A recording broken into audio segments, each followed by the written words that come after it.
오늘은 대강절 두 번째 주간입니다. 지난주에 우리가 하나님의 말씀을 통해서 배운 것이 있는데 여러분 혹시 기억이 나시는가요? 네, 안 나시는 게 당연하니까 너무 자책하지 않으셨으면 좋겠어요. 여러분이 모든 걸 다 기억하신다면 제가 목회를 어떻게 하겠어요? 또 여러분이 기억을 못 하시니까 제가 할 수 있는 거죠. 하나님의 침묵하심에 대해서 보았습니다. 하나님께서 침묵하시는 것이 얼마나 무서운 일이고 또 그 하나님의 침묵 앞에서 잘못된 결정을 했던 사사 입다의 이야기를 그렇게 들었습니다. 그리고 우리 주님의 오심은 하나님께서 그 침묵을 스스로 깨시고 우리에게 말을 걸어주신, 그리고 우리에게 사랑의 손을 내밀어 주신 일이다라는 것을 말씀을 통해서 배웠습니다. 오늘의 그 말씀도 하나님의 침묵에 관한 말씀인데요. 그 침묵 속에서도 역사하시는 하나님의 말씀, 이 말씀을 또 이 하나님의 마음을 이해하기 위해서 우리는 성경에 있는 슬픈 이야기 속으로 들어가려고 합니다.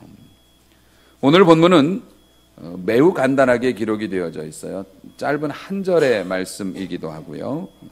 여호와 하나님이 아담과 그의 아내를 위하여 가죽옷을 지어 입히시니라, 이렇게 되어져 있습니다. 여러분이 잘 아시다시피 에덴 동산에 있었던 이 일은 불신자조차도 다 알고 있는 이야기죠. 하나님께서 금하신 선악과를 따먹은 아담과 하와, 하나님의 징벌을 받아서 에덴 동산에서 쫓겨나게 되었던 거죠. 하나님께서 아담과 하와를 에덴 동산에서 쫓아내시기 직전에 잠깐 나갈 때 나가더라도 이거는 입고 나가라 그러면서 옷을 주셨어요. 그 옷을 지어서 입혀 주셨는데 그게 짐승의 가죽으로 만든 털옷을 입혀 주셨어요. 오늘 날씨가 굉장히 추운데 쫓겨나는 복장으로 오신 분들이 많이 계세요. 털옷을 이렇게 입고 오셨어요. 사실 에덴 동산에서 쫓겨날 때 이 털옷을 주신 목적이 있었어요.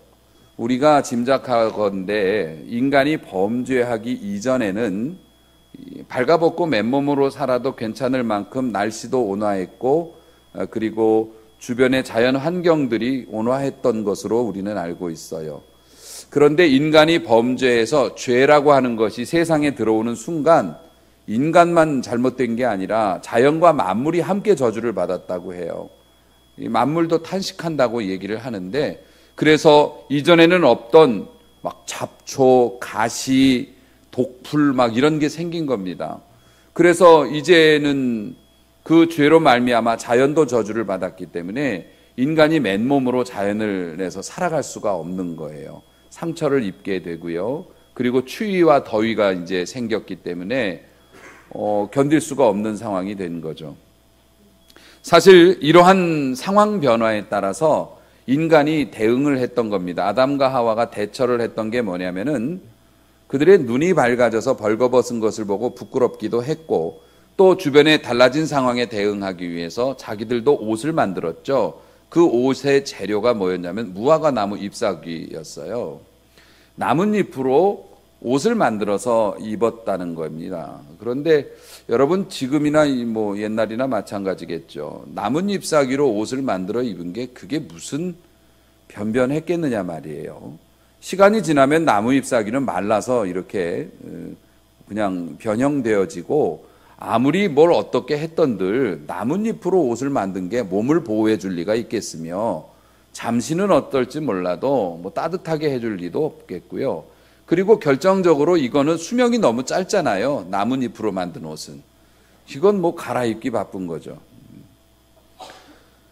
그 나뭇잎이라고 이렇게 이야기하는 그 옷을 상징적으로 성경적으로 보면은요, 비유적으로 해석을 하면 그 나무 옷은 제사 제도를 말하기도 해요. 옛날에는 죄를 지으면 죽어야 했다는 벌 때문에 그 죽음을 면하기 위해서 제사를 드렸어요. 제사는 짐승을 죽여서 그 피를 보임으로 그 하나님 앞에 나의 죄를 속하고 그리고 짐승이 피를 흘리고 죽어가는 모습을 보면서 죄의 결과가 저런 것이다라는 경계를 받고 그랬어요. 그런데 인간이라고 하는 게 우리도 경험하지만 한 번 회개했다고 해서 죄를 안 짓는가? 그게 아니거든요. 심지어는 회개하는 순간에도 다음번에 어떤 죄를 질 거라는 걸 본인이 알고 있거든요. 회개를 하면서도 죄를 계속 짓는 게 인간의 성품이어서 제사 제도를 가지고는 감당이 안 되는 거예요. 나뭇잎사귀로 만든 옷이 감당이 안 돼서 자꾸 새로운 옷을 만들어 입어야 되는 것처럼 사실 우리가 지금 제사 제도가 없어졌기에 망정이지 제사 제도가 남아있으면 우리는 다 신용불량 됐을 거요. 짐승 사느라고. 죄가 뭐 한두 가지래야 말이죠. 거짓말해도 죽는다고 그랬어요. 거짓말한 거 가지고서 소 한 마리씩 드려보세요. 요즘 소고기 한 근이 얼만데. 소 한 마리 갖다 바치고 양 한 마리 갖다 바치고 이거 갖다가 바치느라고 아마 정신이 없을 겁니다. 아마 세상의 동물들이 멸종될지도 몰라요. 만약에 인간의 죄대로 그런 식으로 제사를 드린다면. 제사는 너무나 불완전했고 너무나 불편했고 제사가 우리를 보호할 수가 없었죠.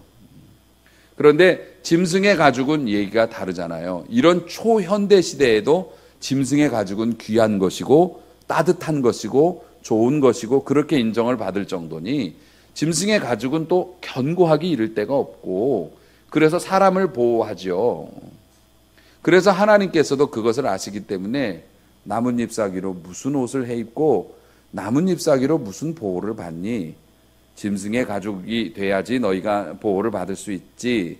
그러면서 나가기 전에 이거 입고 가라 해주셨는데 이 짐승의 가죽 결국 여러분 어떤 사람이 밍크 코트를 입었다면 밍크가 죽은 거예요. 그 코트 때문에 죽은 밍크가 분명히 있다고요. 그래서 동물 보호하시는 분들이 그 짐승의 가죽으로 된 옷을 입지 말자 이런 캠페인도 벌이고 그러지 않습니까? 너무나 잔인하게 짐승을 옷을 얻기 위해서 죽이니까 만약에 토끼 털로 된 옷을 입었다면 어쨌든 그만큼 토끼가 죽은 거죠. 당시에 하나님께서 짐승의 가죽으로 옷을 해 입히셨다고 하는데 그 짐승이 양일 것이라고 생각을 해요. 신학자들이 거의 동일하게 어느 교단이든지 양일 거라고 생각을 해요. 왜냐하면 구속사적인 관점에서 이걸 보기 때문에 그런 이야기가 되는 거예요. 하나님께서 아담과 하와를 보호하시기 위해서 양을 죽였다. 그럼 그 양은 어떤 양일까? 이사야 53장에 보면 이런 말씀이 나옵니다. 그가 곤욕을 당하여 괴로울 때에도 그 입을 열지 아니하였으며 고통을 당하는데 입을 열지 않았는데 그 모양을 보니 마치 도살장으로 끌려가는 어린 양과 털 깎는 자 앞에서 양털을 깎는데 양이 찍소리를 안 하잖아요. 지금도 양 깎는 거 보면 이리 굴리면 이리 자빠지고 저리 굴리면 저리 넘어가고 그냥 붙잡고 양털을 막 벅벅 깎아내는데 찍소리를 하나는 안 하고 털을 깎여요. 양은 죽으러 갈 때도 그렇다고 하는데 도수장으로 끌려가는 어린 양과 털 깎는 자 앞에서 잠잠한 양같이 그 입을 열지 아니하였도다. 그가 누가요? 예수님이. 메시아에 대한 예언이거든요. 이게 메시아가 와서 고통을 당할 때 그가 도살장에 끌려가는 어린 양처럼 털 깎는 자 앞에서 잠잠한 양처럼 아무 말씀도 안 하고 죽으실 것이다. 그러면서 메시아를 양에다 표현을 했고요. 요한복음 1장 29절 말씀을 보니 세례 요한이 광야에서 사람들 앞에서 세례를 베풀고 막 그러고 있는데 저 멀리서 예수님이 오고 계세요. 예수님이 세례 요한을 만나 세례 요한에게 세례를 받으시기 위해서 저기서 걸어오고 계시는 것을 세례 요한이 봤어요. 보고서 이렇게 말해요. 보라, 세상 죄를 지고 가는 하나님의 어린 양이로다. 할렐루야. 세례 요한은 영의 눈으로 봤어요. 세상의 모든 죄를 위해서 가죽을 벗기고 죽기 위해서 그 모든 죄를 짊어지고 가는 하나님의 어린 양이 걸어오고 계신다. 메시아에 관한 그 예언이고 그 메시아는 예수님이시죠. 그리고 요한계시록 5장에 보면 요한계시록 5장은 종말에 관한 그 기록이고 마지막 종말 때 심판을 받을 때 있을 이제 일들에 대한 기록인데 거기에 이렇게 되어 있어요. 큰 음성이 하늘에서 난다고 합니다. 큰 음성으로 가로되 죽임을 당하신 어린 양이 메시아를 예수님을 어린 양으로 묘사하고 있고요. 능력과 부와 지혜와 힘과 존귀와 영광과 찬송을 받으시기에 세상의 모든 좋은 것을 받으시기에 합당하도다. 아멘. 아멘. 죽임을 당하신 양은 십자가에서 죽임을 당하신 예수 그리스도요. 그렇게 하실 것이라고 우리에게 힌트를 보여주신 에덴 동산에서 죽임을 당한 양이죠. 에덴 동산에서 양을 죽이시면서 하나님이 죽이셨거든요. 누가 죽였겠어요? 아담이 양을 사냥했을 리도 없어요. 세상에는 그 당시 아담과 하와밖에 없고 누가 잡아서 양을 아담에게 줬겠냐고요. 하나님밖에 안 계신 거예요. 하나님이 친히 그 양을 죽이셔서 그 가죽으로 옷을 해 입히신 것. 그 이야기는 결국 뭡니까? 하나님께서 인간의 고통, 인간의 죄악 앞에서 자신을 보내겠다고 하는, 아들을 보내시겠다고 하는 그 결심을 양을 통해서 보여주신 거예요. 할렐루야. 하나님께서 에덴 동산에서 처음에 아담과 하와가 범죄를 했을 때 하나님의 반응이 있으셨어요. 그 반응이 뭐냐면 침묵이셨어요. 침묵이셨습니다. 하나님께서 에덴 동산에서 아담과 하와가 그 나쁜 짓을 시작하는 것을 모르셨을 리가 없어요. 아담과 하와가 그것을 따먹었을 때에도 하나님께서 노발대발하지 않으셨어요. 오히려 침묵하셨어요. 그러니까 더 무서웠어요. 아담과 하와가. 뭔가가 이상해진 거죠. 우리도 자녀들이 뭔가 조그만 잘못하면 하지마! 이렇게 야단을 칩니다마는 너무 큰 일을 저지르면 할 말을 잃어버리죠. 할 말을 잃어버리고 애를 때립니까? 물론 뭐 상황에 따라 다 다르지만 애가 너무 큰 일을 일으키면 애를 잡기보다는 부모들은 무슨 생각을 할까요? 이걸 어떻게 수습해야 되나라는 생각을 하게 돼요. 지금 애하고 실갱이 하고 있을 때가 아니야. 애가 너무 큰 일을 저질렀으면 이걸 어떻게 수습을 해야 되나 이 생각을 하게 되죠. 부모가. 때리는 건 둘째 문제라고. 하나님이 딱 그러셨어요. 아담과 하와가 범죄해서 그러고 있을 때 난리가 났어요. 지금 자기들끼리는 이게 뭐냐, 이게 두려움과 고통이 엄습하고 수치심과 이런 것들이 전에는 경험해 보지 못했던 죄로 인한 결과가 막 진짜 쓰나미처럼 물고 들어오면 이들은 얼마나 두려워했겠으며 하나님을 뵐 낯도 없어서 하나님께서 나타나셨을 때 그들은 숨어야 했다고요. 그 상황에 하나님께서 침묵하셨어요. 그 침묵의 의미는 뭐였을까요? 이걸 어떻게 해야 되는가? 어떻게 해야 하는가? 아마 하나님께서 그러셨을 것 같아요. 그리고 하나님께서 침묵을 깨시고 나타나셨어요. 그리고 제일 처음 하신 말씀이 뭐냐면 아담아 내가 어디 있느냐라고 물어보셨어요. 숨었지만 하나님이 못 찾으셔서 못 찾겠네 라는 말씀이 아니라 지금 네 꼴이 뭐냐, 너는 어떤 모습으로 지금 살고 있느냐, 네 꼴을 한번 봐라 이런 말씀이셨어요. 사랑하는 성도 여러분, 그렇게 하나님이 침묵하시는 동안 뭘 생각하셨다고요?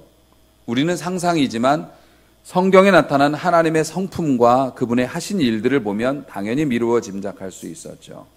아담을 야단치시는 대신에 내가 이들을 포기할 수는 없다. 하지만 죄를 지으면 죽어야 하는 나는 죄를 꼴을 못 보니 그런데 저들을 포기할 수는 없는데 죄의 범벅이 됐으니 이 일을 어떻게 해결을 할꼬?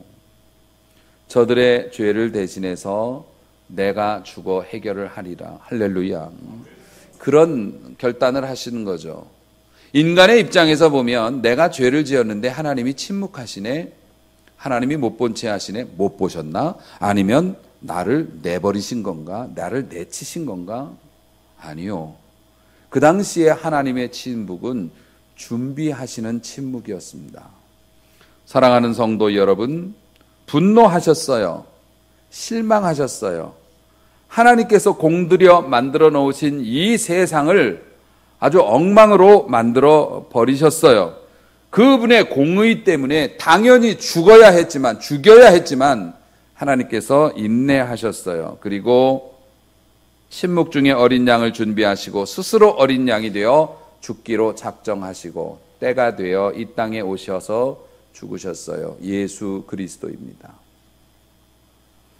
여러분, 하나님께서 얼마나 화가 나셨겠어요. 공들여 만들어 놓으시고 하나님께서도 여러 날에 만드셨다고 하실 정도로 그렇게 공들여 만들어 놓으신 세상을 한 번에 뒤집어 엎었으니, 그런데 하나님의 공의의 성품에 의해서 너희 여기에서는 이제 더 이상 살 수 없어 하고 내보내시면서도 그 인간들을 향해 눈물겨운 사랑의 성품으로 짐승을 잡아 입히시면서 네 몸을 보호하고, 그리고 내가 이런 마음 가지고 있어.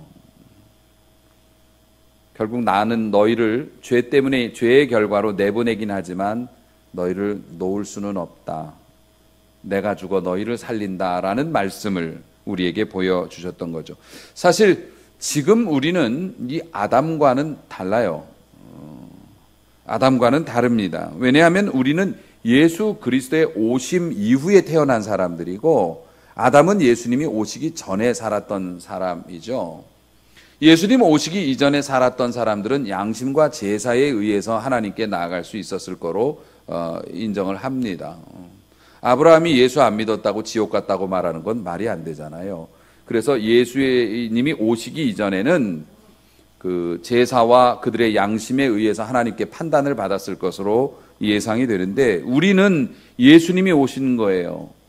다시 말해서 당시에 그러니까 예수님 이전의 사람들은 정말 가죽옷으로 버텼다면 우리는 보일러가 들어오는 따뜻한 집에 살고 있는 거예요. 하나님의 은혜의 집, 성령께서 우리를 뜨겁게 하시고, 할렐루야.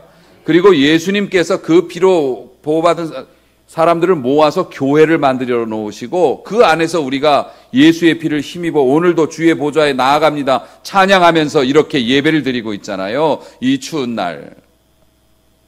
이건 뭡니까? 예수님 이후의 사람들은 예수 그리스도의 십자가 공로로 말미암아서 이전의 율법과 제사 제도로 의해서 보호받았던 것과는 비교할 수 없는 혜택을 누리고 있는 거죠. 할렐루야. 단순히 믿음으로 우리가 이걸 받은 거라는 겁니다.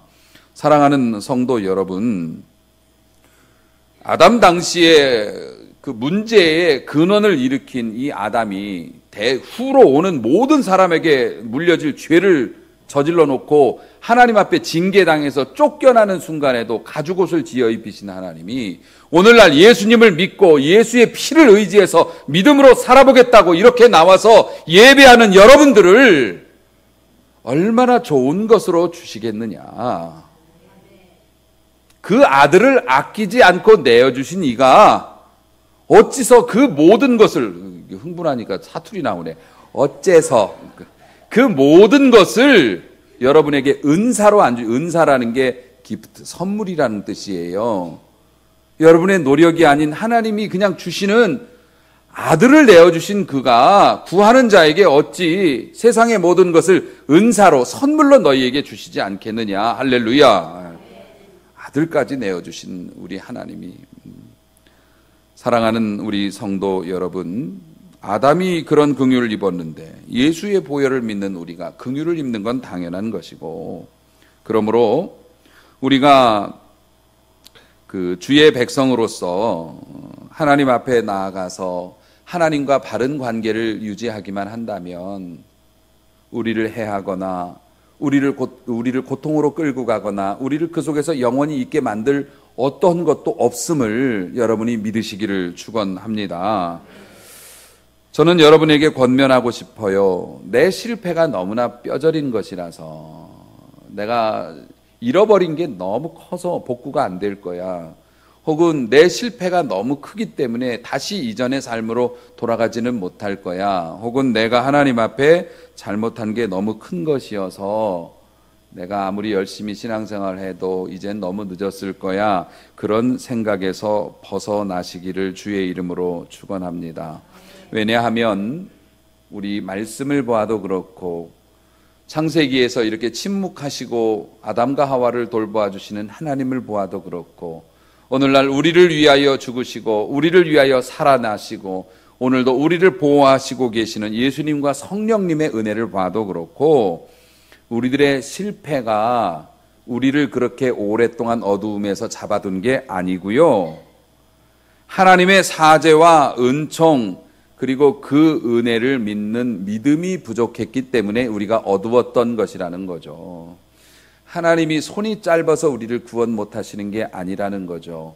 하나님께서 내려놓으실 때 그 소중한 축복이 바닥으로 떨어질 만큼 우리가 손이 연약하거나 우리가 확신을 가지고 손을 내밀지 못하기 때문에 못 내려놓으셨을 뿐이라는 것이지요.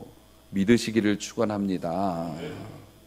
받지 못할 것이 없어요. 여러분, 우리가 지난주에 처음에 설교를 시작할 때 신약 성경과 구약 성경 사이에는 400년의 간격이 있고 그것이 신구약 중간기 혹은 암흑의 시대라고 말했다라고 제가 설명을 드렸어요. 당연히 하나님께서 새로운 선지자나 새로운 말씀을 기록할 만한 영적인 은혜를 주시지 않으셔서 말라기 이후로부터 요한의 출현까지의 400년의 공간이 말씀이 기록된 건 공백이에요. 하지만 말씀이 기록되어진 것, 다시 말해서 하나님께서 나타나시거나 무언가를 지시하시거나 이런 게 공백이라고 하셔서 하나님이 그럼 400년 동안 주무셨느냐? 아니에요. 역사학자들의 이야기를 봐도 성경에 기록이 없다고 해서 하나님의 구속 역사, 우리를 구원하시려고 하는 하나님의 작업이 중단된 건 아니에요. 일단은 그 신구약 중간기 동안에 70인역 성경이라는 게 나타났어요. 그게 어떤 얘기냐면 구약에 있던 성경들, 모세 오경을 비롯한 구약의 문서들, 그런 문서들을 헬라어에서 히브리어로 번역이 된 거예요. 헬라어에서 히브리어로 번역이 됐다는 건 우리나라 말 성경을 영어로 번역했다는 거하고 같아요. 왜냐하면 헬라어는 세계 공용어에서 지금 영어가 표준어인 것처럼 당시의 세계는 로마 제국이 지배를 하고 헬라 문학 사상이 지배를 해서 그 헬라어는 세계 공통어가 됐단 말입니다. 그런데 구약의 역사를 기록한 책이 이 헬라어로 번역이 돼서 70인역 성경이 그런 거란 말이에요. 그게 보급이 되기 시작했어요. 그 400년 동안. 그 얘기는 뭡니까? 원래 구약의 주제가 뭐예요? 오실 메시아예요. 신약의 주제는요, 오신 메시아, 그리고 다시 오실 메시아예요. 그러니까 이방 사람들이 복음을 받아들이기 전에, 예수님의 출현 이전에 이제는 이스라엘의 역사와 이스라엘의 역사를 통해서 인류의 역사를 만지시는 하나님의 섭리를 이해할 수 있는 길이 열린 거고, 영적으로. 아, 하나님이 이랬고 인간의 죄가 이렇게 됐고 이스라엘의 역사를 통해서 하나님이 이렇게 역사하시면서 수많은 예언들이 나오거든요. 메시아의 출현에 대한 예언. 이사야서도 마찬가지지만. 그리고 당시에 역사적으로도 봐도 그 중간기에 융성했던 나라가 로마 제국입니다. 여러분, 우리가 알고 있듯이 모든 길은 로마로 통한다라는 말이 있어요. 그 얘기는 반대로 얘기하면 로마에서는 세계 어디로나 갈 수 있다라는 얘기가 됩니다. 그래서 하나님께서 복음이 시작이 되고 예수 그리스도의 복음이 시작이 될 때 그 교회가 로마로 들어가죠. 그래서 로마가 복음화됩니다. 복음화되면서 로마의 그 문화와 그 시설을 통해서 세계로 복음이 뻗어져 나가죠. 할렐루야. 400년 동안 하나님께서는 그런 영적인 기틀을 마련하시고 성경을 번역해 하시고 그리고 그 로마 제국을 통해서 세계로 나갈 수 있는 길을 다 열어놓으신 후에 메시아가 이 땅에 오셔서 짧은 33년의 사역이시지만 그 사역을 마치고 그것을 붙잡은 제자들이 사도행전 그 믿음의 역사를 일으키면서 퍼져나가서 그 로마 제국의 혈관을 타고 복음이 온 세계에 전파되는 거죠. 할렐루야. 하나님께서는 일하고 계셨던 겁니다. 오늘 말씀을 들으면서 하나님께서 침묵하시는 것에 대해서, 물론 하나님께서 필요에 따라서 침묵하시는 것처럼 보일 수도 있습니다. 우리의 믿음을 시험하시거나 혹은 우리를 징계하시는 방편일 수도 있죠. 하지만 오늘 여러분들이 놓치지 말아야 될 진리, 아담과 하와도 구원받았어요. 할렐루야. 아담과 하와는 우리 장로교회 교리의 그 시작점이라고 할 수 있는 존 칼빈, 그 칼빈이 우리는 천국에 가면 아담을 만날 수 있을 것이다, 그런 얘기를 했어요. 왜냐하면 하나님께서 그 짐승을 잡아서 그걸 하시면서 제사 제도를 가르쳐 주신 것 같아요. 기본적인 속죄의 일을. 그래서 아담과 하와가 자식을 낳았는데, 그게 뭡니까? 아담과 하와가 자식을 낳았죠. 가인과 아벨을 낳았잖아요. 그 가인과 아벨이 형제지간에 문제가 생겨서 가인이 아벨을 죽였는데, 그 문제가 뭐였냐면 제사 문제였다고요. 내 제사는 안 받고 내 동생 아벨의 제사만 받아? 이렇게 돼서 가인이 화가 나서 동생을 죽인 건데, 그렇다면은 아담과 하와가 제사 제도를 가지고 있었고 그 제사 제도를 아들에게 물려줬다는 것을 우리가 추측할 수 있죠. 그래서 하나님께서 아담과 하와조차도 구원해 주셨는데, 그리고 사랑하는 성도 여러분, 하나님의 침묵 가운데서도 주의 이름을 부르는 자들은, 하나님께 나가서 의지하는 자들은 내가 하나님 하고 불렀는데 대답을 안 하시네, 또 불렀는데 대답을 안 하시네, 그럼 나도 뒤돌아선다. 이런 사람들은 유다 같은 사람이 되어서 멸망의 길로 갔지만, 돌아보시지 않아도, 응답해 주시지 않아도, 심지어는 수로보니게 여인처럼 예수님이 그렇게 말씀하셨잖아요. 나는 내 자식의 상에 있는 먹을 것을 개에게 주지는 않는다. 주여, 맞는 얘기지만 그래도 그 개가 주인의 상에서 떨어진 것은 주워 먹을 수 있지 않습니까? 이 믿음 가지고 결국 하나님의 침묵에 대해서, 하나님 침묵하셔도 저는 하나님 사랑하고 하나님께 기대합니다라고 나갔을 때 그가 단박에 고침을 받았던 것처럼, 할렐루야, 오늘도 하나님의 침묵이 있다 하여도, 내 기도가 응답이 안 되거나 내가 원하는 방향으로 잘 안 되는 것처럼 보일지 몰라도, 아담도 구원받았는데 예수 믿고 구원받은 우리들을 어찌 구하는 우리에게 하나님이 섭섭하게 대하시겠는가? 염려하지 마세요. 하나님의 침묵에 대해서 여러분 두려워하지 마세요. 하나님은 버리시지 않습니다. 포기하시지 않습니다. 아들을 내어줄 정도로 우리를 포기하시지 않는데, 잠시 하나님의 침묵처럼 보이는 사실 그 중에서도 이미 하나님은 다 밑작업을 해놓으신다는 겁니다. 하나님의 침묵은 여러분에게 있어서는 뭡니까? 하나님의 준비라고 읽으시기를 주의 이름으로 축원합니다. 어제도 주방에 들어가 보니, 오늘 아침에 주방에 들어가 보니 오늘 식사를 하실 수 있는 재료들을 다 예비를 해놓으셨더라고요. 이미 데펴서 그냥 퍼주시면 되는 상황이에요. 그렇게 된 것처럼 하나님이 침묵하시더라도 하나님은 쉬지 않고 우리를 위하여 일하고 계심을 믿으시기 바랍니다. 우리 교회를 위해서 일하고 계심을 믿으시기 바랍니다. 준비 다 해놓고 이제 때가 되면 하나님 앞에 우리가 시작만 하면 쫙 퍼져나갈 수 있게 길을 만들고 계심을 믿으시기를 바랍니다. 에덴 동산에서 보여주신 그 하나님의 은혜와 사랑, 메시아를 통해서, 예수님을 통해서 우리에게 보여주신 그 하나님의 크신 사랑, 여러분, 하나님의 침묵이 무서운 것이기는 하지만은 그 침묵은, 그 침묵 기간에도 하나님은 우리를 위해서 뭔가를 하고 계신다는 사실을 오늘 믿음으로 받아들이고, 하나님 앞에서 충성되게 성실하게 헌신하는 사람으로 살아갈 마음을 내려놓지 마시고 더 붙잡으시기를 소원합니다. 그래서 선하신 하나님을 믿으며 오늘도 믿음으로 살고 순종하는 삶을 살아서 예비하신, 우리를 위해서 예비하신 그 하나님의 예비함이 헛되지 않도록 열매를 거두는 좋은 나무가 되시기를 주님의 이름으로 축원합니다.